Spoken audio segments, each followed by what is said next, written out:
You may check this. Actually, it's rare for me to wear a tie, so I appreciate having the picture.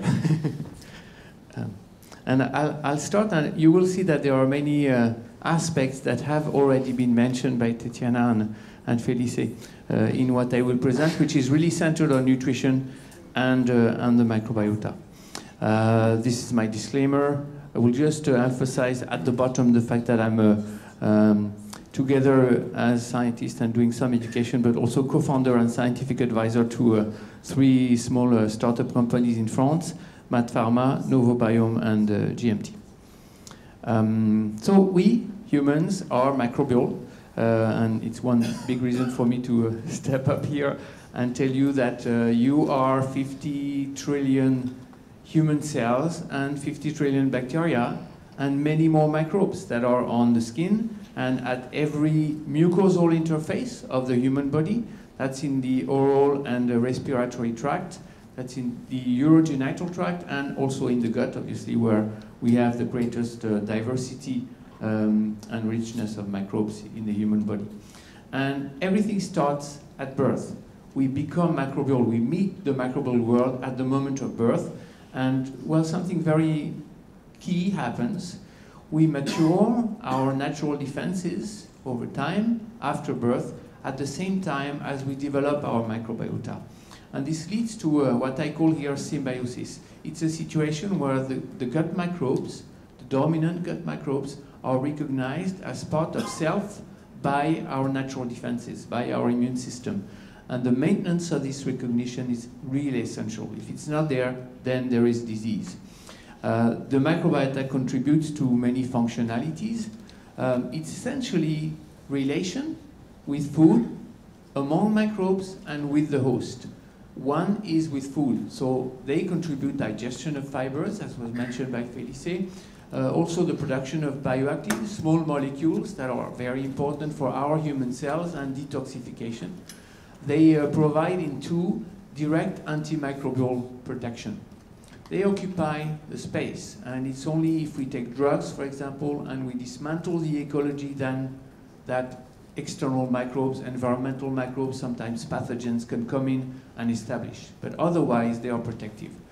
3, 4, and 5 are in relation with the host. They contribute to the stimulation of the intestinal barrier. So it's production of mucus, for example. It's even the composition of the mucus that is directed. And it's also renewal of our human cells in the gut wall.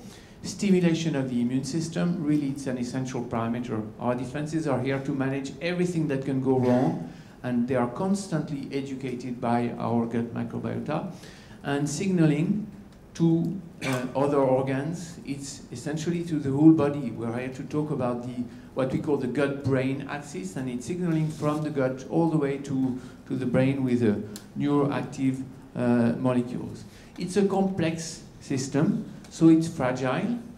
There can be imbalance. When it's in terms of ecology, then it comes with the loss of the antimicrobial barrier I was mentioning just before, and hence the risk of infection. And when it comes with at the level of immune tolerance, then it's loss of homeostasis and risk of inflammation or inflammatory conditions, or autoimmune conditions as well. So what do we know about what happens after birth? Well, we know that the microbiota will diversify after birth. It matures. It's not the same speed for everyone, but it follows a global similar pattern. And there is what is called succession. Some microbes come first, and they prepare the system for the others to establish.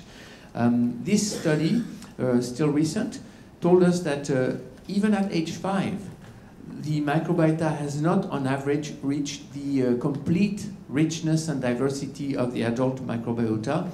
The reference here being in purple the mother, and in orange the baby at 3 years and 5 years of age.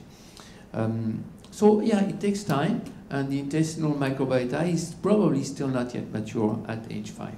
We, for very long, told that it was there at age 3, so we are humble in realizing that.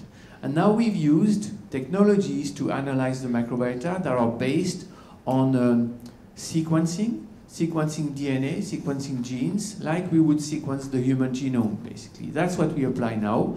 And this is an illustration of the discovery we have made when we apply those techniques. So the top curve is the number of non-redundant genes of the microbes that we have been able to identify over time as we studied up to 1,267 individuals in Europe, China, and the USA. It's still rising. So we have studied more than 1,000, but we still have not captured the complete diversity we can expect from the human gut microbiota. If you look at the red at the bottom, this is the shared genes, those that are present in at least 50% of the people under study. Well, we had captured those genes after just 100 individuals. So we have a great diversity that in some way can be personal, but we have also common microbes that we share together that are there and that we know very well from molecular studies that have been done. The 40,000 here is a calculation made by our colleagues from Belgium that said, well, we have studied already a few hundreds. How many do we need to see the top curve start to level off, to reach a plateau? At least 40,000 in the Flemish individuals in Belgium. So you can imagine that if we want to expand that to the world population, we need to study a lot. I will say a bit more on that as we are building what I call here a world vision. So what's common? We looked at the species that we could identify that are common to many individuals, more than 95% of the cohort under study. And it's barbarian names here, but it's just a small number of species, actually. It's around 20 species, when we know that for each individual, around 300 species represent the dominant microbial population that we have at the level of bacteria. And so it's a very small fraction, yet they occupy space. They are abundant. Even though they are not numerous in terms of diversity, they are still abundant in the gut microbiota of each and every individual. And then, performing these studies, we had surprises. And this, I try to illustrate in one slide, two surprises we had in those studies. Gut ecology. We could identify, comparing humans, 3 to 4 different types of gut ecologies, meaning that we are not so similar in terms of microbial ecology in the gut. We call that enterotypes. This is still under study today, but they are dominated by the microbial genera that are indicated, Bacteroides, Prevotella, and Ruminococcus. And the other observation is the blue curve. This is the distribution of the human population as a function of the number of genes, or gene richness, as I call it here, in the dominant gut microbiota of many individuals. From low to high, it's less than 200,000 genes to more than 1 million, actually. And what you see is it's not the usual bell curve that we expect for each and every biological parameter, but there is a king to the left. There is a population of humans with a low richness microbiota and a population of humans with a high richness microbiota.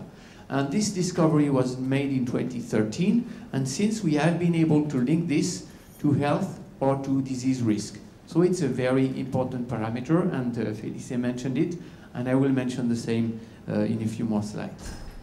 And now we have large cohort studies that have addressed the question of the ranking of factors that can impact microbial diversity and microbial composition overall. And so this is the ranking from a study that was done by the Rees lab in Belgium, published in 2016. And at the same time, there was work done in Holland also by Zernakova. What they show is the first parameter is medication. We take drugs, proton pump inhibitors, antibiotics. We do affect dramatically the microbiota. So this is the first one. And then comes blood analysis, sorry, this is in French, intestinal symptoms, diet. Okay, the other two ones we cannot work so much on it, but diet we can work on it. We've heard so much about it already. And then comes the global health state, measurements or anthropometry, and then a mode of life or way of life, life habits. And so one of the stars I have here is parameters on which we can be acting. And we can act Hence, because of that, we can act on microbiota diversity and microbiota composition overall. Sasha Zarnakova told us that among dietary factors, plant-based food are the most impactful on microbiota richness and microbiota parameters overall. Oops, sorry. Here. So microbiome studies in large general population cohorts are expanding quite a lot. And this is very, very important today. It's only a scan of what's been collectible around Earth for cohorts of more than 800, which is not so big, but some of the cohorts listed here have thousands of individuals, and they are addressing the composition of the gut microbiota. And we just saw the initiation of the Million Microbiome of Humans project, end of 2019, and it's just picking up today, but the goal today is to characterize 1 million microbiomes using the exact same standards for analysis. So that will be very, very beneficial to the field overall. So a few messages at this point. We are microbial, we are ecosystems, many different ecosystems when you compare the skin, the oral cavity, or the gut. We expect for a few, yet abundant species to be common between individuals, and yet microbiota will show large inter-individual differences. And I did not illustrate, but it remains rather stable over time for one individual, actually, except for medication or for a complete change in diet, for example. Drugs, food, lifestyle can impact the microbiota and thereby host microbes symbiosis. I will illustrate why I talk of symbiosis in the near future. Now this slide is to illustrate the second big element after technology that was a driver for, or a motivation for us to explore the microbiota. And it's the fact that in terms of epidemiology, what has been shown is that during the second half of the previous century, we were making immense progress on the control, on the left side, of infectious conditions. This was with hygiene, with antibiotics, with vaccination, among others. And you see some of those diseases were being eradicated. At the same time, the exact same time, what was observed is the rise in immune conditions, in the very big diseases of modern societies that we are facing today, that World Health Organization considers as epidemics, as the anticipation is that 1 human in 4 will be concerned by at least one of those conditions, very often several at the same time, by 2025. This means the 60% obesity that Felice Chaka was mentioning just before. Well, and just one case, autism. 1 birth out of 50 today in the US is at birth or will be during its life concerned by autism. This is really scary. It's an exponential increase. Some of it is due to an improvement of diagnosis. Marion Leboyer tells me that probably 25% or so is actually improvement in recognition of the disease. But still, it's exponential, it's uncontrolled. So we have to be concerned about that. What did we do to get there? It's a very complicated question. What we know is that those diseases are rising. They are rising faster than can be explained by genetics. So human genetics, sure, is very often involved, but it's not the explanation. And so environmental exposure, environmental factors are playing a role, and the microbiota is just in between. Now, things we have changed over the past 2-3 generations are listed here. We have changed the birth mode and environment quite a lot, and that will impact what happens early on in life, the establishment of the microbiota. We have changed life and dietary habits as well. And, well, we mentioned fiber and plant food so much, but we have reduced dramatically the quantity of plant material and fiber we ingest every day. It was probably between 40 and 100 grams per day in the 50s in our countries. And today it's in France between 17 and 20 grams per day, so it's way below what the nutritionist would recommend, more like 30 grams per day. And exposure to xenobiotics, so this is the environmental pollution, but it's also the additives, food additives that were mentioned when we talk about ultra-processed food. Life expectancy is already impacted in the US today. It's going down, and in part because of chronic conditions. Just a few other examples concerning what I was just mentioning. Use of antibiotics in early life. This will have a strong impact. It's a promoter, a significant promoter of risk of many of the conditions that are listed here, except for food allergies and autism that are in green. All the others are significantly impacted by a series of antibiotic treatments in the first few years of life. And this is based on studies that are done on more than 10,000 infants, actually, so subjects. So very big studies, antibiotic treatment during infancy. We mentioned that already. Biodiversity is declining, and I will have a few slides on that.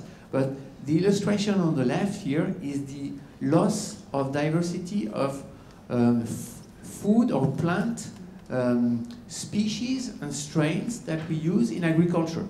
And so we have gone from this massive diversity of strains in 1903 to 1983, complete reduction of the number of different types of plants that we use for the production of food for humans.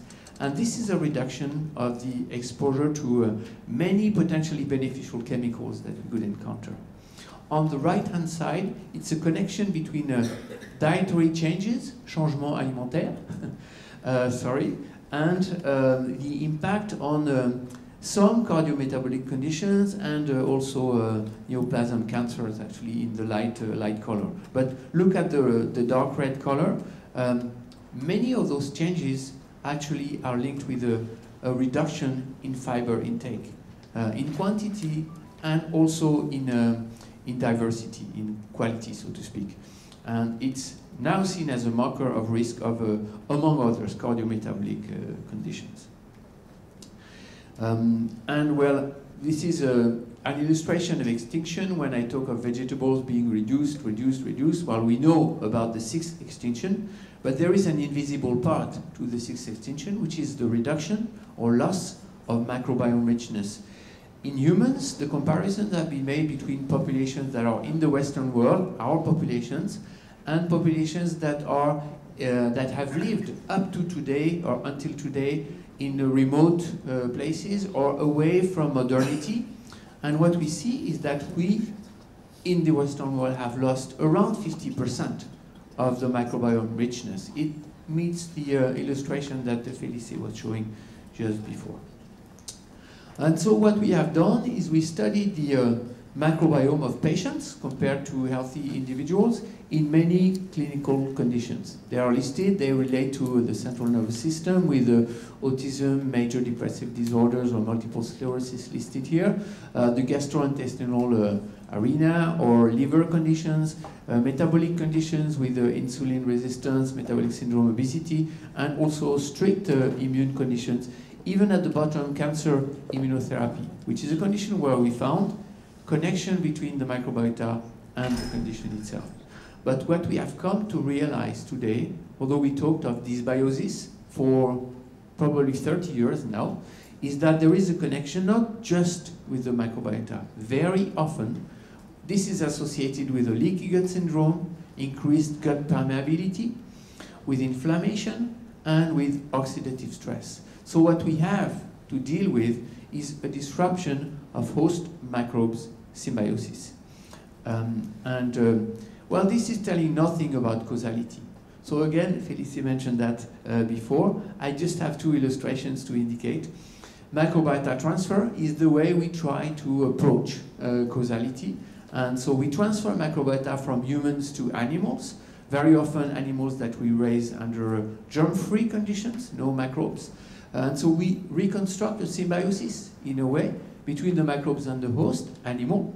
And we see whether that has an impact on either the possibility to reproduce the symptoms or to even reproduce the disease itself, or the risk of the disease. And it's been done in several of the conditions that are listed in red here. and I will illustrate the one in autism spectrum disorders. So the transfer that was done was from autistic spectrum disorder infants to germ-free mice, and the mice were actually put to reproduce, and the observations were made on their offspring, so on the next generation, which is quite a smart way to address the question. What was shown is that there is, in this case, altered behavior of the animals, measurable alteration, altered brain gene expression, especially for genes that were already recognized as genes of predisposition to mental disorders, altered intestinal barrier, altered microbiota, and loss of functions of the microbiota, with some small molecules that were disappearing from the, what we call the metabolome, the complex metabolite composition of the gut microbiota. And even using two of those molecules, 5-aminovalerate and taurine, the authors demonstrated that they were able to restore normal behavior in an animal model of autism. So very compelling observations. And the next step in terms of microbiota transfer is from humans to humans, where the objective obviously is to come with therapy, to attenuate symptoms, to protect from aggravation in chronic conditions. It's been done in a bit less of the conditions that I mentioned already, but in autistic spectrum disorder, in IBD, especially ulcerative colitis, in cirrhosis, liver conditions, and insulin resistance, and many others actually, because there are several hundreds clinical trials ongoing at the moment that apply fecal microbiota transfer. In autism, what was done by Jim Adams is a trial where they were testing the ability by fecal microbiota transfer to alleviate GI symptoms, gastrointestinal symptoms in autistic infants. That was the promise. And what they showed is that after a 15 days pre-treatment with vancomycin, colonic preparation, they had an initial enema, administration by the anal route, and then daily dose by capsules for 2 months. So quite a dense treatment. And they measured microbiota, GI symptoms, autism, and they show that within 2 weeks, they have the ability to reduce GI symptoms. This is the top curve, and they actually continue for the 2 months of treatment, up to even 4 months here. Well, when they looked at autistic spectrum disorders, or the ability actually to perform small exercises, well, they had a positive impact after 1 month. And they reanalyzed the same infants 2 years later, no other interventions in it. And what they showed is that they started with 80% severe autistic patients with GI symptoms. They end with less than 20%, and 40% of the infants are actually out of the spectrum as they measure it. So very, again, compelling observations. Now, I mentioned it already. We have not just an effect on the microbiota, but also on host parameters. And well, I'll thank especially my colleague who is here on the first row and who you will hear later on today, Pierre-Yves Mousset, for the illustration that I'm using here. We have a perturbation of the microbiota, very often low richness microbiota, but also gut permeability. The two actually combine to promote inflammation, and inflammation promotes oxidative stress. And then oxidative stress can promote further alteration of gut microbes, because our dominant gut microbes are really anaerobic and they don't like oxidative stress at all. And so this is underlying in many of the conditions I mentioned, but it gives us 4 actionable triggers for diagnosis, for prediction, but also for prevention and therapy. And what I want to emphasize now, and I don't do that very often, but is the fact that when there is a potential for a vicious circle, there is no continuum anymore. You do not have a continuum between health and disease. You have breaks, you have complete shifts to a condition where the vicious circle is active and will potentially leave you in this condition quite a long time. So I'm just using information from more theory of complex systems, from René Thom in France in the 80s, or Martin Schaeffer in Holland today, that are proposing this illustration that I'm using. If you stress the system, so this is the stress conditions at the bottom, then you may not immediately induce the vicious circle. The system will remain resilient, able to go back to what it was before. But if you push the system beyond its robustness, then this is where you induce the vicious circle, and when the system bounces in another state of equilibrium. It's a stable, alternative stable states. And well, if that happens, then even if you remove the stress factors, it may stay there for a long time. And it may even be very complicated, if not impossible, to bring it back to what it was before. And so, having that in mind, we can think of diagnosis, of prediction, but also of prevention and therapy in a quite different way. So we tested this in two ways. At the top, we used what I call here DSS in red under the line as a stressor. It's an inducer of inflammation. So we only induce inflammation in a rat model using from 0 to 3% DSS in the water in courses of 3 days every week for 3 weeks.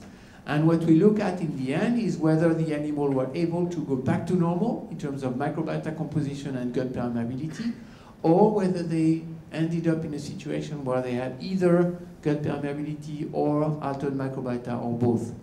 And what we see is that 85% of the animals that receive 2 or 3% of DSS end up in a situation where it's altered.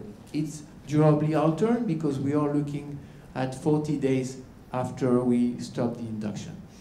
And so we published that, and then we looked at data from humans, from a study in ulcerative colitis, which is an inflammatory bowel condition, in infants that are treated for 1 year by the standard of care, so it's corticoids and immunosuppressants, and 30% of those were able to go back to normal, in a way, to quiescence of the disease, but 75% were remaining in a disease condition.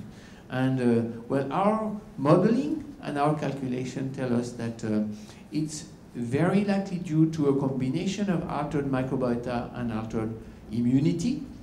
And well, medicine today does not tackle that at all. So we speculate that it would be highly relevant to tackle together the immune system, as is done classically by the standard of care, but at the same time to tackle the microbiota, for example, by microbiota transfer. So I just want to give a few examples or illustrations of things we have been doing, but I will start with monitoring. Monitoring the state of symbiosis can, in my view, be a tool for healthcare professionals. Today, we have almost everything we need to do that, to do such that the clinician can actually prescribe the normal biological assessment by laboratory, but also the fecal microbiome, and to use it in return to integrate microbiome testing in practice, to diagnose altered symbiosis, to monitor altered symbiosis over time during treatment or intervention, and to integrate a state of symbiosis in nutritional or clinical management. Now, to be able to do that, we need standards, we need big numbers. Of course, we will need at some point evidence of clinical benefits, which is not acquired so much today, and also a regulatory path for this to be used and at some point reimbursed.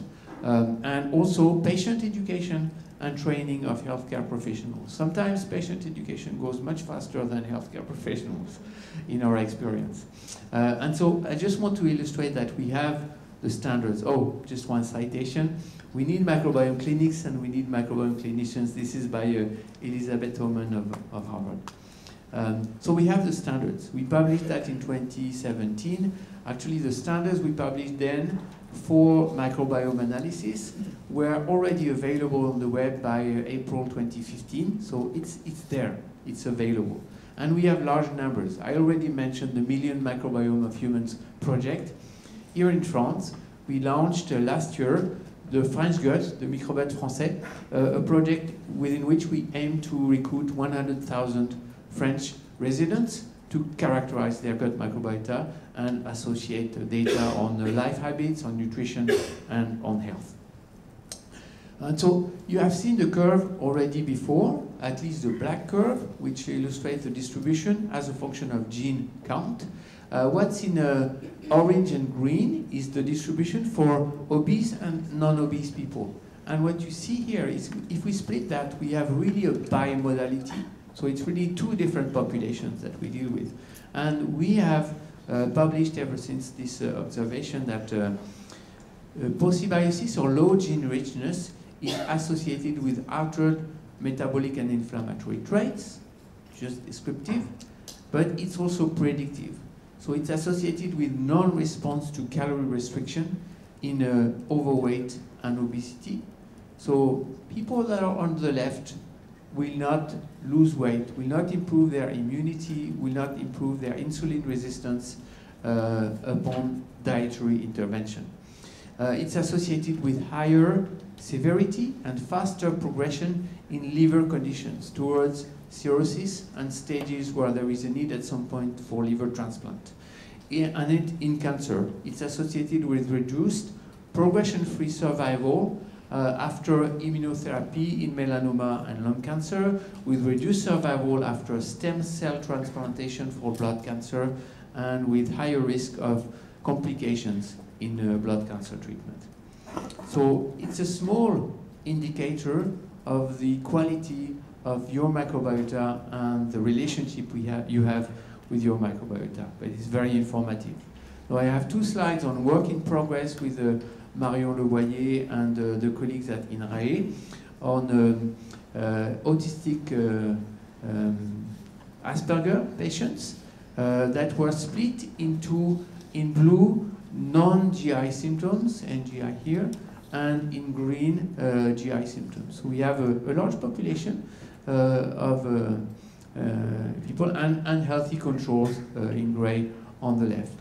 And what we were able to show is that if we scan the microbiome, then we have a significant difference in the distribution of those people in the comparison between, on the left, ASD in orange and healthy controls in blue, and on the right, altogether between GI, non-GI symptoms, autistic people and healthy controls, and it was especially highly significant when we compared the infants or the patient with autism and GI symptoms and healthy controls.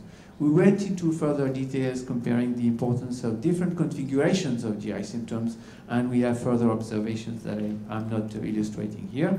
And then we look at the details of the microbiota, and we can point at species that are overabundant in patients compared to healthy individuals, and species that are underrepresented in patients compared to healthy individuals.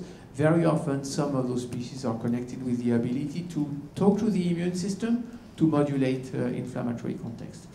And what is quite interesting here, the signatures for autism that we observe are consistent with the signatures that are associated with GI symptoms. So probably the combination of autism and GI symptoms is something that should lead us to really address the question of the quality of the relationship between the patient and its microbes. And then I have a few slides on the restoration of microbiome host symbiosis and a few slides on the complete reset. So the idea is we could have a holistic approach in the prevention or cure, and the hypothesis is that we could simultaneously act on the microbiota, but also on host parameters, gut permeability, inflammation, oxidative stress at the same time. And this can be done by, for example, dietary bioactives. And so this is something we have tested. So this is an illustration that will probably be interesting for our colleagues of Panevino. It's a bread that we used as a vector to provide fiber. And so we convinced an industrial in France, a breeder, to make bread with a very high fiber content and diverse fiber content. So it's fiber beyond the fiber of usual grains of flour. And we We had a bread that was actually non-distinguishable between the regular bread, so we could run a pharma grade, if I may, randomized control trial. What we did is we compared 8 weeks administration, 150 grams of bread per day for 8 weeks, and you see there is a crossover in between, so all the volunteers received both conditions. And what we were able to show is that there is, in this case, no effect on the small population on microbial species richness, but still we were able to modulate the microbiota and promote microbes that are able to degrade fibers. And more importantly, we had an improved lipid profile, a better control of cholesterol levels, and especially the bad cholesterol, LDL cholesterol. And we had also an improvement in insulin sensitivity of 21%. So our colleagues had actually never seen that with such a small intervention of 150 grams of bread per day. Okay, yet one point of caution. We have colleagues working on the UK twin that have told us that sorry, this is French again, the glycemic response to a similar test diet is different between individuals, even between twins. And so there is more than just the microbiota and its association with the host here. And it's very important to consider that we can expect that one size fits all will not work actually in this context.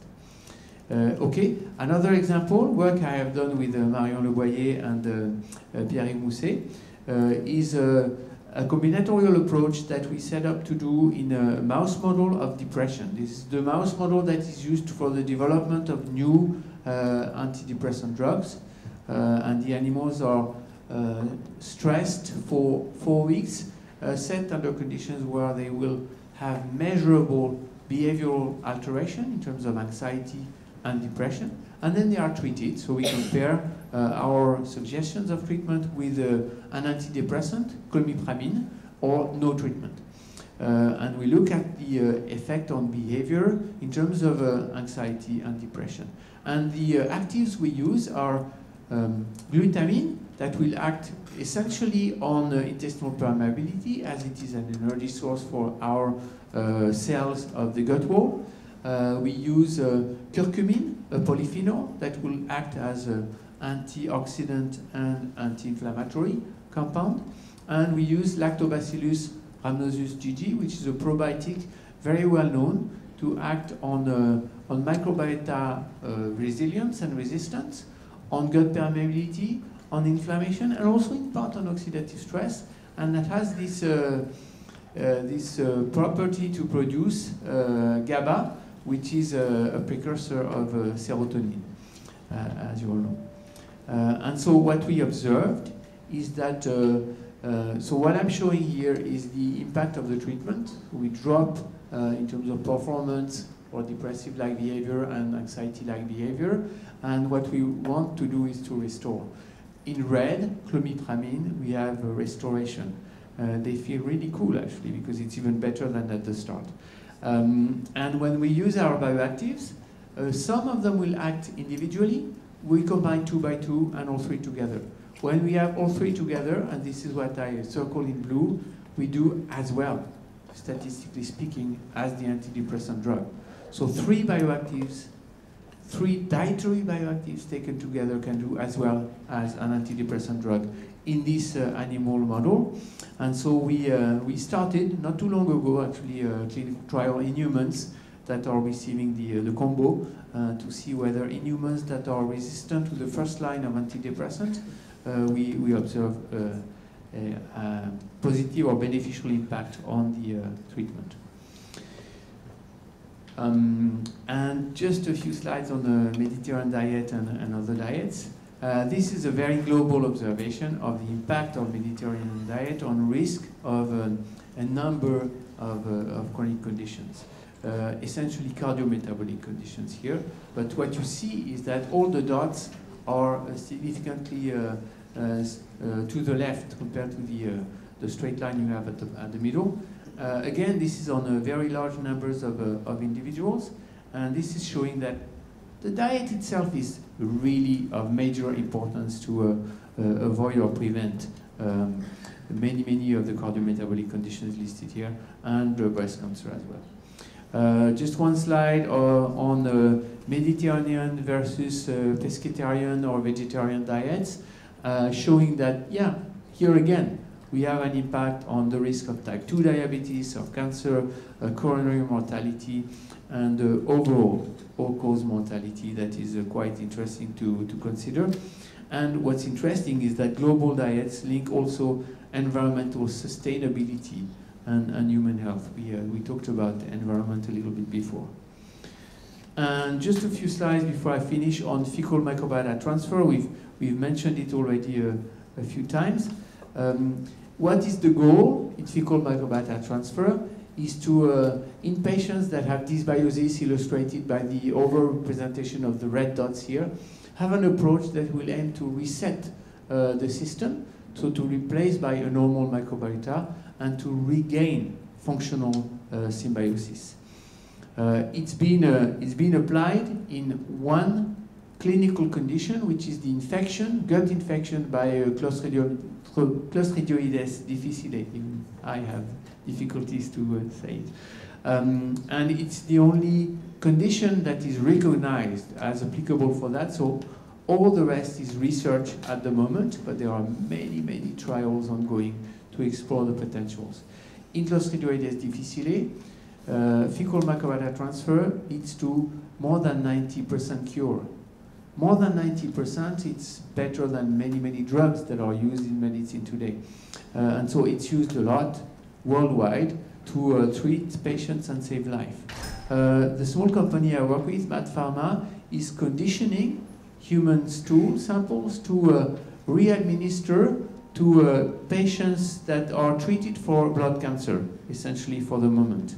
And what is illustrated here is the first trial we did was autologous transfer. So the patient is its own donor. This is what happens after the first induction chemotherapy. So the microbiota is highly diverse. Each branched around is one taxon of bacteria. There is only one, almost only one left after chemotherapy. So it's a very fragile system. We re-administer and we rebuilt 90% similarity of the microbiota that was obtained before. So we have a process of conditioning that really preserves the microbiota very well. Now it's being applied in what is called allogenic, so from healthy donors to patients in even more severe conditions. But what was interestingly observed is that the chemotherapy leads to perturbation of the microbiota. We partially, but significantly reconstruct. If we look at specific microbes, especially those that produce butyrate, that was mentioned by Felice, we lose them almost completely. They are reconstructed 100%. And if we look at immunity, after chemotherapy, we have an immune burst, in a way, of inflammation, and we completely restore immune homeostasis by fecal microbiota transfer. This will not apply in many contexts or will not be relevant, so nutrition really is important. My take-home messages: ultra-dose microbe symbiosis will lead to loss of protective functions, be it barrier functions or metabolic functions. Circular causalities, or the vicious circle I was mentioning, will apply to host microbe symbiosis. And this will mean a lot in terms of what we can do for monitoring, where we can integrate the microbiota and host parameters to really go beyond what we have been doing so far in terms of taking into account the state of symbiosis in practice, and in prevention and cure. And I should insist on the prevention, restoring, targeting several triggers, and that's what we do when we actually refine the elements of the diet with many of the components that were mentioned, but that can play with gut permeability or inflammation or oxidative stress. The color in diet is very important. It's polyphenols, and they actually act on inflammation and oxidative stress.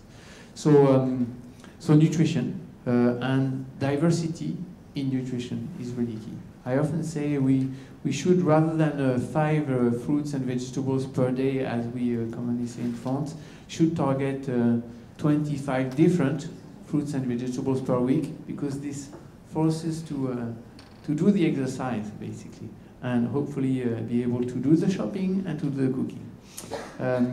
And, well, my last word, we should place prevention of health of human holobiont, or microbial human, in a more global perspective of planetary health. And I thank you for your attention.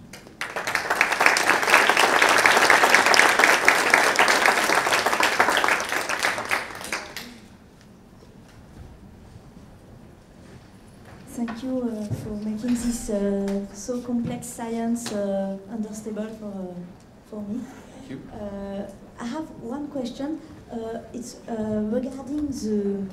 Do you think does some biomarker, some blood biomarker exist to measure the altered symbiosis or dysbiosis? What do you think about this biomarker? Like some studies suggest assessing zonulin, citrulline. What is? It's so complex. What do you think about this? Yeah. So I was mentioning that it's important to consider the whole system, and indeed there are biomarkers that are available. They are not commonly used for many of them. There are also molecular biomarkers, small molecules that you can find in blood or urine that can be useful. And you mentioned zonulin. It's an interesting biomarker of gut permeability, and I think gut permeability is really central in the system. So it's important to be able to assess that. Calprotectin is sometimes used, but it's more for rather severe clinical conditions. But yeah, there are biomarkers, and they are becoming more and more popular, I would say. And it's important to consider that you may not need to have the whole picture of the microbiota if you want to assess specific points of alteration. And also combination of those will probably tell you more than just one or the other. And I think that just a picture of the microbiota diversity, for example, plus zonulin might tell you quite a lot on the status of symbiosis.